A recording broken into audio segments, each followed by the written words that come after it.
Merci madame. La parole est à monsieur Carlos da Silva pour le groupe socialiste, républicain, citoyen.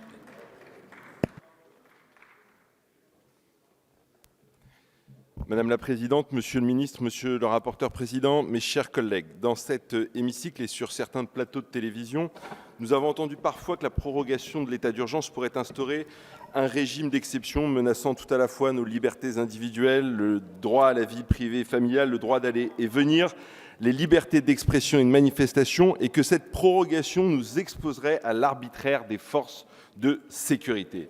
Nous avons aussi entendu que l'état d'urgence était inefficace, inutile, inadapté ou, pour être plus exact, ai-je compris, superfétatoire. Tout d'abord, je me félicite que notre Assemblée puisse avoir ce débat sereinement, 3 mois et 3 jours exactement après les événements qui ont bouleversé le pays et le monde entier le 13 novembre dernier. Je m'en félicite car je crois que ce projet de loi ne souffre aucune approximation, aucune posture, aucune idéologie. La vérité, c'est que notre pays est confronté à un nouveau type de menace, une menace diffuse que jamais dans son histoire il n'avait connue.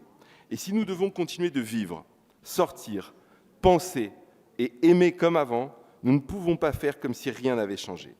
L'état d'urgence, par essence, est un état intermédiaire dont il faut être capable de sortir, mais il serait irresponsable de le faire dans la précipitation, sans être parfaitement sûr que tous les moyens matériels et humains mobilisés puissent assurer durablement la sécurité de nos concitoyens.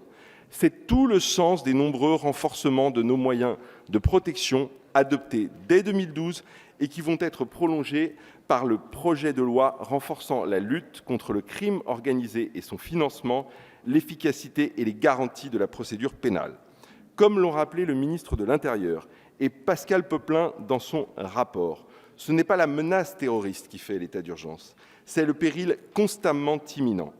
Comment ne pas reconnaître, quand on sait que des projets d'attentats ont été déjoués, grâce au travail méticuleux et à une coopération renforcée entre les services de renseignement, de police et de justice. Rappelons-nous ce moment de concorde à Versailles, devant le président de la République et sous le regard des Françaises et des Français. Rappelons-nous ce vote quasi unanime, ici même, le 19 novembre dernier, lorsqu'il s'est agi de prolonger une première fois l'état d'urgence au soir du 13 novembre. Rappelons-nous ces images auxquelles nous n'étions pas habitués, de ces hommes et de ces femmes, membres des forces de police et de gendarmerie, militaires, sauveteurs, acclamés par tout un peuple qui reste debout. Face à la menace terroriste, nous devons être forts. L'action publique, ce sont des décisions fortes et ce sont des résultats. Et je tiens à vous remercier, Monsieur le Ministre, et l'ensemble des services départementaux grâce auxquels nous disposons d'un suivi et d'un bilan précis des mesures déployées. Et je vais les répéter à mon tour.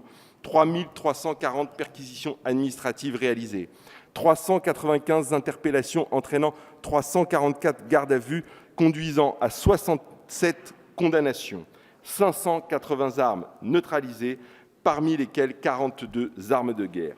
Qui peut prétendre sérieusement que ces mesures ont été inutiles? Qui peut regretter que ces armes, les mêmes que celles utilisées par les terroristes, aient été retirées de la circulation? Quant au nombre de cas litigieux, là aussi, la vérité nous oblige à l'exactitude. Leur nombre est extrêmement faible. Et parce que chaque cas mérite d'être examiné avec la plus grande attention et la plus grande impartialité, les juges administratifs disposent de toute latitude pour établir les éventuels manquements que nous ne saurions en aucun cas tolérer.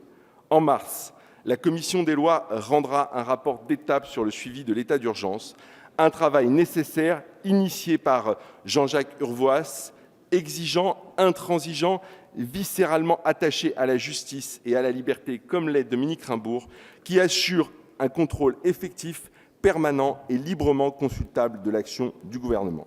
Bref, nous avons su nous dépasser et dépasser les enjeux dérisoires pour nous retrouver sur l'essentiel. Je ne doute pas que ce soir, il en sera de même pour ce texte, dans l'intérêt de nos concitoyens.